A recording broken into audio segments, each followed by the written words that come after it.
अस्सलाम वालेकुम दोस्तों। कहते हैं कि हर एक इंसान के अंदर एक स्टार छुपा होता है। हर एक इंसान के अंदर एक सितारा होता है।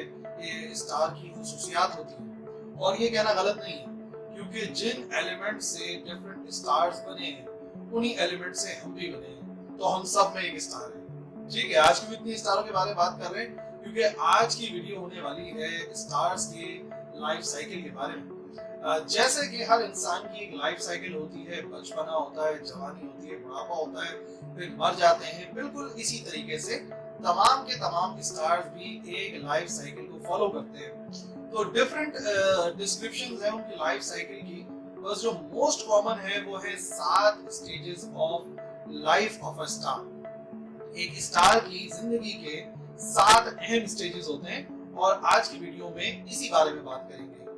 पहली स्टेज होती है जाइंट गैस क्लाउड की। इस स्टेज के अंदर गैस का एक क्लाउड होता है, गैस का एक जो है वो इकट्ठा होता है, यहाँ पर सारे के सारे मॉलिक्यूल्स जमा होते हैं। इस वक्त जो टेम्परेचर होता है वो ज्यादा नहीं होता, कम होता है, मॉलिक्यूल सिंथेसाइज होते रहते हैं और यहाँ पर कोई मेजर लाइफ साइकिल स्टार्ट नहीं होती। समझ लो जो गैस क्लाउड का स्टेज है ये इंसान का बिल्कुल अभी पैदाइश से पहले का वक्त है, जब वो अभी पैदा होने वाला है।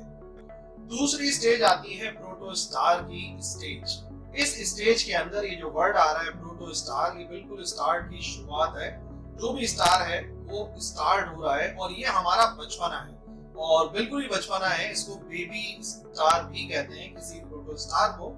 और इस स्टेज के अंदर सिर्फ होता क्या है कि वो जो गैस के मॉलिक्यूल्स थे पिछली स्टेज के अंदर वो मूव कर रहे होते हैं, एक दूसरे से टकराते हैं और टकराने की वजह से वहां का टेम्परेचर इंक्रीज होना शुरू होता है। और जैसे ही टेम्परेचर इंक्रीज होना शुरू होता है इस स्टेज को प्रोटोस्टार स्टेज कहा जाता है।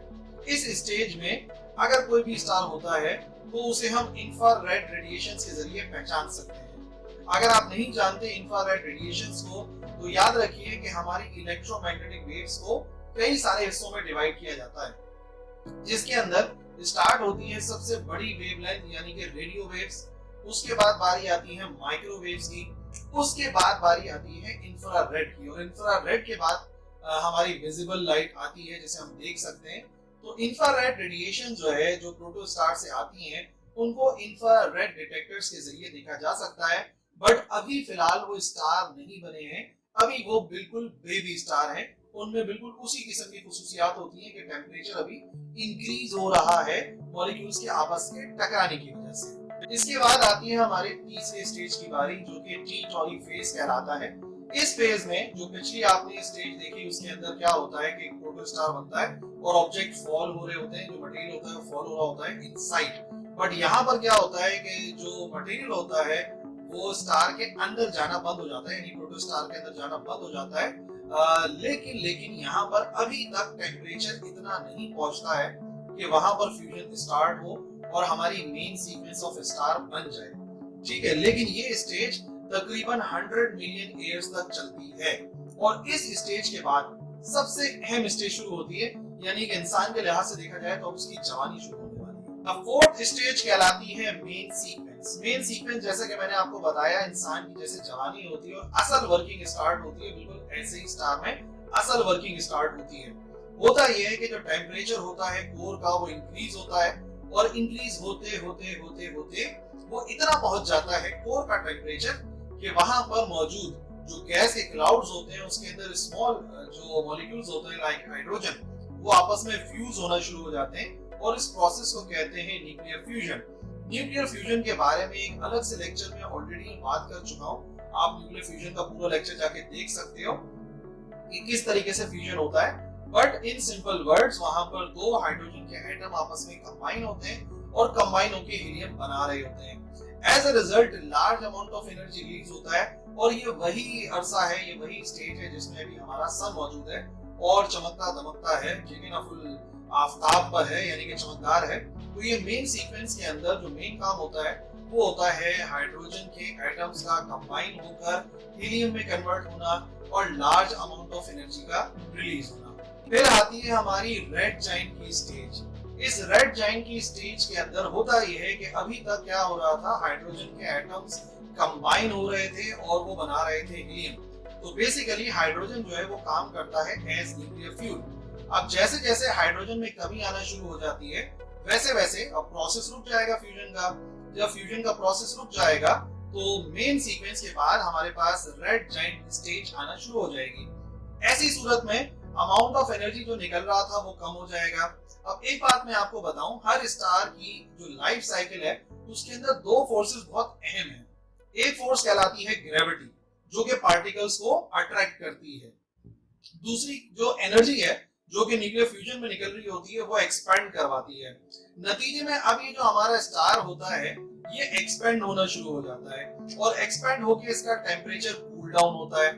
जब इसका टेम्परेचर कम होना शुरू होता है तो अब ये स्टार येलो नहीं रहता बल्कि ये स्टार हमें रेडिश नजर आता है और बड़ा होता चला जाता है, एक्सपेंड होता चला जाता है। इस वजह से इस स्टेज को हम कहते हैं red giant stage. Red giant stage के बाद हमारी छठी स्टेज आती है। छठी स्टेज के अंदर जो हैवियर एटम्स हैं जो कि बने थे हीलियम वगैरह, अब इनके फ्यूजन होने का टाइम है। बात ये है कि अब टेम्परेचर अगर बढ़ेगा, कोर का टेम्परेचर अगर बढ़ेगा तो वहां पे मौजूद हीलियम के न्यूक्लियाई आपस में फ्यूज होने शुरू हो जाएंगे और 3 हीलियम के न्यूक्लियाई फ्यूज होने से एक कार्बन एटम बनेगा। फिर और टाइम गुजरने के बाद वो कार्बन एटम भी फ्यूज होना शुरू हो जाते हैं। नतीजे में आप ऐसा समझ लें इस स्टेज के अंदर जो हैवियर एटम्स हैं वो फ्यूज होना शुरू हो जाते हैं। वो फ्यूज होते होते होते होते आखिर में आयरन पर पहुंचते हैं। और आयरन की खास बात यह है कि आयरन उन एलिमेंट्स में से है जो कि ना तो फ्यूजन कर सकते हैं आसानी के साथ और ना ही फिजन कर सकते हैं। तो आयरन पे जाके ये प्रोसेस जो है वो स्टे हो जाता है, रुक जाता है। और बहरहाल इस स्टेज के अंदर एक ही मामला चल रहा है, वो मामला ये है कि तमाम के तमाम हैवियर एटम्स का फ्यूजन स्टार्ट हो जाता है। नाउ अब किसी भी स्टार के डेड होने का या उसके बुढ़ापे का वक्त आ चुका है जो कि प्लैनेटरी नेबुला या सुपरनोवा कहलाता है। अब याद रखिए यहाँ पर थोड़ी सी स्टेज जो है वो डिफरेंट है। जैसे बुढ़ापे में जाके सारे एक जैसे नहीं होते, थोड़े से अलग अलग हो जाते हैं, थिंकिंग अलग हो जाती है। बिल्कुल इसी तरीके से दो टाइप के स्टार्स अलग अलग बिहेव करते हैं। एक स्टार जो कि मैसिव नहीं है और एक स्टार जो मैसिव है। जैसे मिसाल के तौर पे हमारे सन से 3 गुना 10 गुना बड़े जो स्टार्स हैं वो मैसिव स्टार्स हैं और हमारे सन से जो छोटे स्टार्स हैं जिनका मास कम है उनको मैं लो मास स्टार्स कहूंगा। लो मास स्टार्स क्या होते हैं कि उनका जो कोर होता है वो कोलैप्स होना शुरू होता है। रिएक्शन तो ऑलरेडी खत्म हो चुका था, बुझ गया था और अब वो बन जाते हैं एक व्हाइट ड्वार्फ। एक ड्वार्फ मतलब बेसिकली व्हाइट ड्वार्फ इस वजह से कह रहे हैं क्योंकि अब उनमें कोई भी रिएक्शन नहीं हो रहा, कोई फ्यूल मौजूद नहीं है, कोई लाइट को एमिट नहीं करेंगे, बस वो एक व्हाइट कलर का टुकड़ा सा स्पेस में नजर आएगा तो उसे व्हाइट ड्वार्फ कहते हैं। लेकिन जो ऐसे स्टार्स हैं जिनका मास हमारे सोलर मास से 5 गुना 10 गुना ज्यादा है, वो उनका जाहिर सी बात है कि उनका मास ज्यादा है, ग्रेविटी की पुल ज्यादा है। नतीजे में वो आपस में कॉन्ट्रैक्ट होने के बाद एक नई चीज बनाते हैं जिसे कहते हैं ब्लैक होल्स। ब्लैक होल्स ऐसे पार्ट हो जाता है स्पेस का और उनकी ग्रेविटी इतनी स्ट्रांग हो जाती है कि इवन लाइट भी उनको एस्केप नहीं कर सकती। रिसेंटली नासा ने बाकायदा रिकॉर्ड किया, एक ब्लैक होल से आने वाली आवाजों को रिलीज भी किया अपने ट्विटर के ऊपर। मैंने ऑलरेडी उसको पोस्ट किया था, उसको जाके आप सुन सकते हो कि हाउ ब्लैक होल साउंड्स। ठीक है, तो मैसिव स्टार्स ब्लैक होल बना देते हैं और जो छोटे स्टार्स थे वो व्हाइट ड्वार्फ बनाते हैं और इस तरीके से हमारे स्टार्स अपने इख्तिताम की तरफ पहुंचते हैं। तो अगर मैं आपके लिए समराइज करता हूं सारी स्टेजेस, तो याद रखिए सबसे पहले हमारी स्टेज आती है जहां सिर्फ गैस क्लाउड होता है। दूसरी स्टेज के अंदर प्रोटो स्टार होती है यानी कि हमारा बेबी स्टार मौजूद होता है। उसके बाद टी डोरा यानी कि लड़कपन की एक स्टेज आती है। फिर मेन सीक्वेंस आता है जो कि जवानी का सीक्वेंस है।